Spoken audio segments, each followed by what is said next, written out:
देखिए भारत के अंदर हाल ही के अंदर हुए पहलगाम हमला, जिसके अंदर 26 से ज्यादा लोगों की जानें चली गई हैं, 20 से ज्यादा लोग घायल हो चुके हैं। ये हमला इतना ज्यादा खतरनाक था कि इसने पूरे देश को हिला के रख दिया है। आखिर ये हमला किया किसने था और इसके पीछे पाकिस्तान का किस तरह से हाथ है, और इस हमले के लिए पहलगाम को ही क्यों चुना गया था। इतने लंबे टाइम से कोई भी अटैक नहीं हुआ था, लेकिन एकदम से इतना बड़ा अटैक होना आखिर कैसे, और क्या जल्दी भारत पाकिस्तान को पूरी तरह से मिट्टी में मिला देगा, और क्या भारत और पाकिस्तान के युद्ध होने के भी चांसेस हैं। आइए आज की इस एपिसोड के अंदर इसी ग्राउंड रियलिटी को जानते हैं और जानते हैं कि उस दिन एक्चुअली में हुआ क्या था और आगे क्या होने वाला है।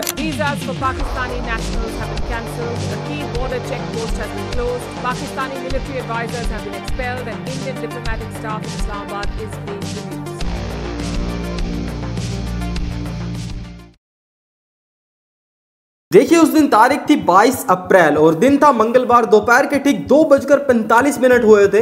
देश के अलग अलग राज्यों से 40 से ज्यादा लोगों का एक ग्रुप कश्मीर के पहलगाम के बैसरन घाटी में घूमने आया था, जिसे इंडिया का मिनी स्विट्जरलैंड भी कहा जाता है या फिर कह लो स्विट्जरलैंड भी कहा जाता है इसे। सभी के सभी टूरिस्ट मैदान में थे। कुछ टूरिस्ट जो है वो दुकानों के बाहर लगी कुर्सियों पर बैठे हुए चिल कर रहे थे, एंजॉय कर रहे थे, खा रहे थे, पी रहे थे आराम से। ये जगह टूरिस्ट की सबसे ज्यादा पसंदीदा जगह है और आतंकवादियों ने भी इसे ही निशाना बनाया, क्योंकि यहाँ पर भारी मात्रा में लोग आते हैं और यहाँ पर आप सिर्फ पैदल या फिर घोड़ों से आ सकते हैं। यहाँ पर कार, जीप, बाइक ऐसे किसी भी टाइप की चीज ऊपर जा ही नहीं सकती है, मतलब कहें तो इम्पॉसिबल है। और सबसे बड़ी बात, यहाँ पर पुलिस चौकी नहीं है। इसके 50 किलोमीटर के रेडियस के अंदर यहाँ पर किसी भी तरह का हॉस्पिटल नहीं है। तो देखिए सभी लोग बड़े आराम से खा पी रहे थे, एंजॉय कर रहे थे, वीडियो बना रहे थे, अपनी फोटोज क्लिक करवा रहे थे कि हम लोग स्विट्जरलैंड घूमने आए हैं इंडिया की, तो फोटोज क्लिक करवाते हैं। तो वहां पर फोटोशूट चल रहा था, लेकिन तभी आर्मी जैसी दिखने वाली ड्रेस,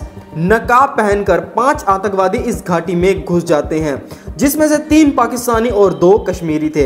ये लोग देवदार के घने जंगलों के रास्ते आए थे, किश्तवाड़ के रास्ते आए, फिर उसके बाद कोकरनाग और फिर बायसरन पहुंचे। देखिए मैं आपको नाम बता देता हूं, 3 पाकिस्तानी और 2 कश्मीरी जो आतंकवादी थे उनके नाम भी सामने आ चुके हैं, तो उनके मैं आपको नाम बता देता हूं। सबसे पहले आसिफ फौजी जिसका कोड नेम है मूसा, उसके बाद सुलेमान शाह जिसका कोड नेम है यूनुस, उसके बाद अब्बू तलहा जिसका कोड नेम है आसिफ। बाकी के जो 2 आतंकी हैं वो कश्मीरी हैं। आदिल गुरी जो कि अनंतनाग के बिजबेहरा का रहने वाला है, वहां का स्थायी निवासी मतलब लोकल है वहां का, और ये पाकिस्तान गया था 2018 में एक बार। और इसके बाद है एहसान जो कि पुलवामा का रहने वाला है और इसकी भी पहचान कर ली गई है, ये भी एक बार 2018 में पाकिस्तान जाके आया था। और इन सभी लोगों का पाकिस्तान से भी कनेक्शन है पूरी तरह से, वो मैं आपको आगे बताऊंगा, सो वीडियो को पूरा देखिएगा। तो ये 5 आतंकी जंगलों के रास्ते उन लोगों तक पहुंचते हैं, वहां पर जाकर आर्मी जैसी ड्रेस पहनकर सामने जाके खड़े हो जाते हैं और लोगों को बोलते हैं कि मेल अलग हो जाइए और फीमेल अलग हो जाइए। अब आर्मी जैसे ड्रेस पहन के आएंगे तो कोई भी शक नहीं करेगा, सभी को ये लगेगा कि ये इंडियन आर्मी के सोल्जर हैं, और कश्मीर साइड के जो सोल्जर इंडियन आर्मी में काम करते हैं वो हूबहू उनकी तरह ही लगते हैं। तो सभी लोगों ने वैसे ही किया, मेल अलग हो गए और फीमेल अलग हो गए, फीमेल्स एंड बच्चे अलग हो गए और मेल अलग हो गए। उसके बाद क्या हुआ, उनसे उनका धर्म पूछा गया, उसके बाद उनकी आईडी चेक करी गई, उसके बाद उनको कलमा पढ़ने को कहा गया, उसके बाद उनकी पैंटें उतरवाई गई। उसके बाद जब उन्हें कंफर्म हो गया कि ये मुस्लिम नहीं है, हिंदू हैं, उसके बाद उन्हें बिल्कुल पास से हेडशॉट और उनके सीने में गोलियां मार दी गई।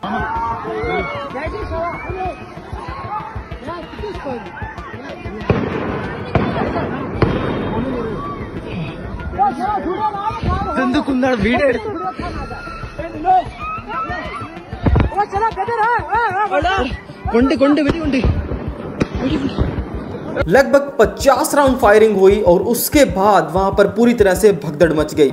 लगभग 26 लोगों की जानें गई और 20 से ज्यादा लोग वहां पर घायल हो गए। इसमें लेफ्टिनेंट नेवी ऑफिसर विजय नरवाल जो कि हरियाणा से थे, उन्होंने अपनी पैंट उतारने से मना कर दिया था। आतंकियों ने उनके साथ धक्का किया। उसके बाद उनकी वाइफ भी उनके साथ थी, मतलब उनके पास आ जाती है और उसके पास आके बोलती है कि भैया ऐसे क्या कर रहे हो। तो विजय एक नेवी ऑफिसर थे, वो किसी से नहीं डरते थे। उसके बाद जब उन्होंने करने से मना कर दिया तो उसके बाद उन्हें सबसे पहले गोली मारी गई। इस आतंकी हमले में 26 लोगों की जाने गई, जिसमें से 2 फॉरेनर थे और 2 वहां के लोकल लोग थे। हालांकि आतंकियों ने बच्चों और महिलाओं को किसी भी तरह से नुकसान नहीं पहुंचाया है।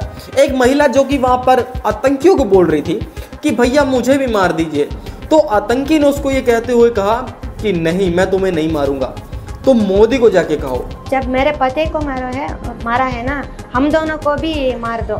तब वो वहाँ खड़े रह के बोला नहीं, मोदी को बोलो, उसने कहा और वहां से निकल गया। लेकिन सबसे बड़ी बात यह है कि हमले के लिए सिर्फ यही टाइम क्यों चुना गया? इतने लंबे टाइम से किसी भी तरह का आतंकी हमला हम लोगों को देखने के लिए नहीं मिला था। अगर चाहते तो आतंकवादी पहले भी हमला कर सकते थे, लेकिन अभी यही टाइम क्यों चुना गया हमला करने के लिए? देखिए, इसके पीछे भी काफी बड़ा रीजन है। यह हमला पाकिस्तानी आर्मी चीफ के 2 नेशन थ्योरी वाले भड़काऊ बयान, अमेरिका राष्ट्रपति के भारत दौरे, अमरनाथ यात्रा का पंजीकरण और जम्मू संभाग के आतंकरोधी अभियान के बीच हुआ है। अब भारत बस एक ही चीज की डिमांड कर रहा है और वो है सर्जिकल स्ट्राइक, जैसा कि 2019 में हम लोगों को देखने को मिली थी। क्या वो स्ट्राइक हम लोगों को दोबारा देखने को मिलेगी? हालांकि इंडियन गवर्नमेंट ने अभी भी कुछ स्टेप्स लिए हैं, कुछ एक्शंस लिए हैं। मैं आपको बताता हूं कि वो एक्शंस एक्चुअली में है क्या। भारत ने इंडस वाटर ट्रीटी को पूरी तरह से शट डाउन कर दिया है, पूरी तरह से बंद कर दिया है। 1980 के अंदर एक समझौता हुआ था कि ये जो पानी है ये भारत और पाकिस्तान मिलजुल कर यूज करेंगे, लेकिन अभी 2025 में मोदी सरकार ने इसे पूरी तरह से शट डाउन कर दिया है, पूरी तरह से बंद कर दिया है। और ये चीज पाकिस्तान के लिए सबसे बड़ा घातक चीज साबित हो सकती है, क्योंकि पाकिस्तान का 80% वाटर सप्लाई सिर्फ इंडस रिवर से आता है। लेकिन इसके ऊपर पाकिस्तान का एक और बड़ा बयान आया है, मैं आपको बताता हूं वो बयान एक्चुअली में है क्या। पाकिस्तान के नेता बिलवाल भुट्टो ने एक बयान देते हुए कहा है कि इंडस में या तो अब खून बहेगा या फिर पानी बहेगा। इंडस रिवर हमारी है और हमारी ही रहेगी। इंडिया ने वाघा बॉर्डर और अटारी बॉर्डर को पूरी तरह से शट डाउन कर दिया, पूरी तरह से बंद कर दिया है। उसके बाद जितनी भी एम्बेसी इंडिया के अंदर थी सभी को क्लोज कर दिया गया है। उसके बाद भारत के अंदर जितने पाकिस्तानी रह रहे थे उनको फटाफट से पाकिस्तान जाने के आदेश दे दिए गए हैं। पाकिस्तान के अंदर जितने भी भारतीय रह रहे थे उनको वापसी बुला लिया गया है। और अभी भी पाकिस्तान पूरी तरह से डर के माहौल में बना हुआ है। पाकिस्तान को ये लग रहा है कि कभी भी हमारे ऊपर हमला हो सकता है। लेकिन सोचने वाली बात है, जब मैं आज इस वीडियो को रिकॉर्ड कर रहा हूँ, आज 4 दिन हो चुके हैं, लेकिन अभी तक किसी भी तरह का आतंकवादियों को पकड़ने का अपडेट नहीं आया है।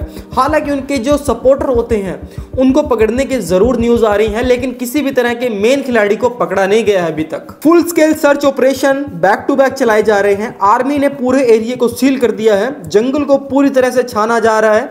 ड्रोन, हेलीकॉप्टर, सभी चीजों की हेल्प से आर्मी सिर्फ आतंकवादियों को पकड़ने में लगी है। और एक और बात मैं आपको स्टार्टिंग में बताना भूल गया कि सैयद आदिल हुसैन ये एक ऐसे शख्स हैं जिनके आज भारत के अंदर काफी ज्यादा चर्चे हो रहे हैं।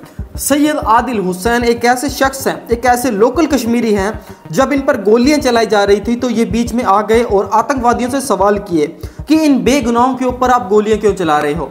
जब आदिल हुसैन ने उनकी गन छीनने का कोशिश करी तब आतंकवादियों ने इसके ऊपर भी गोली चला दी और इसे भी पूरी तरह से भून डाला।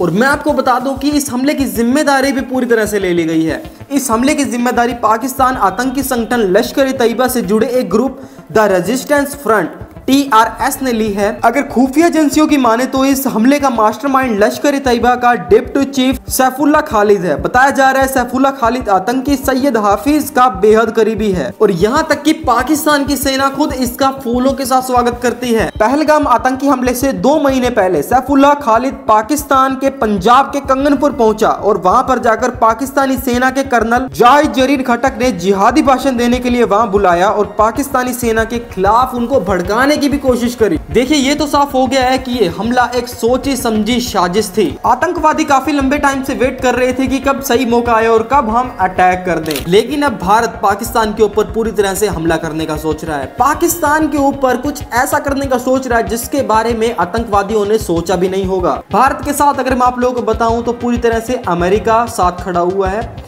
रशिया साथ खड़ा हुआ है, इजराइल साथ खड़ा हुआ है, ईरान साथ खड़ा हुआ है और साथ ही जापान, साउथ कोरिया भी साथ खड़ा हुआ है। और कुछ लोग तो इस अटैक को पूरी तरह से फेक भी मान रहे हैं। वो ये मान रहे हैं कि ये अटैक जो होते हैं, आतंकवादियों वाले अटैक जो होते हैं, ये खुद बीजेपी करवाती है, इनको स्पॉन्सर भी बीजेपी ही करती है। मतलब देश के अंदर कुछ भी चल रहा है, कांग्रेस के इतने अंधभक्त बैठे हैं, मतलब कि अपने आप से थ्योरियां बनाते हैं और अपने आप से उनका जवाब भी ढूंढ लेते हैं। जहां एक तरफ भारत पाकिस्तान को खदेड़ने की कोशिश कर रहा है, उनके ऊपर अटैक करने की कोशिश कर रहा है, वहीं पर ओपोजिशन कांग्रेस या फिर कोई और पार्टी लगा लीजिए, वो सिर्फ बीजेपी को नीचा दिखाने की कोशिश कर रही हैं। वो हमारे प्राइम मिनिस्टर को नीचे दिखाने की कोशिश कर रही हैं। मतलब इस देश के अंदर चल क्या रहा है। अगर इन्हें इतनी समझ होती कि रशिया और अमेरिका जैसी सुपर पावर भारत के साथ एक्चुअली में खड़ी क्यों है, तो ये लोग वहीं पे चुप हो जाते। बाकी इन लोगों की सोच के ऊपर डिपेंड करता है और इन लोगों की नॉलेज के ऊपर डिपेंड करता है कि ये लोग एक्चुअली में क्या सोचते हैं। लेकिन अब सोचने वाली बात यह है कि क्या अब सीधे ही वॉर डिक्लेयर करी जाएगी या फिर कोई स्ट्राइक होगी? क्या अब बॉर्डर कभी दोबारा खुल भी पाएंगे? क्या भारत पाकिस्तान का मैच कभी दोबारा देखने को भी मिलेगा? क्या इंडस का बॉर्डर दोबारा पाकिस्तान को दिया भी जाएगा? देखिए, इन सारे सवालों के जवाब हम लोगों को धीरे धीरे देखने को मिलेंगे। जैसे ही कोई अपडेट आती है मैं आप लोगों को पूरी तरह से इन्फॉर्म कर दूंगा। बाकी आपका क्या ओपिनियन है मुझे कमेंट सेक्शन में जरूर से बता दीजिएगा। आई होप आप लोगों को वीडियो पसंद आई होगी। पसंद आई तो लाइक कर देना, सब्सक्राइब कर देना चैनल को, और मैं मिलता हूं आप लोगों से ऐसी और क्रेजी नेक्स्ट वीडियो में। Thank you so much for watching.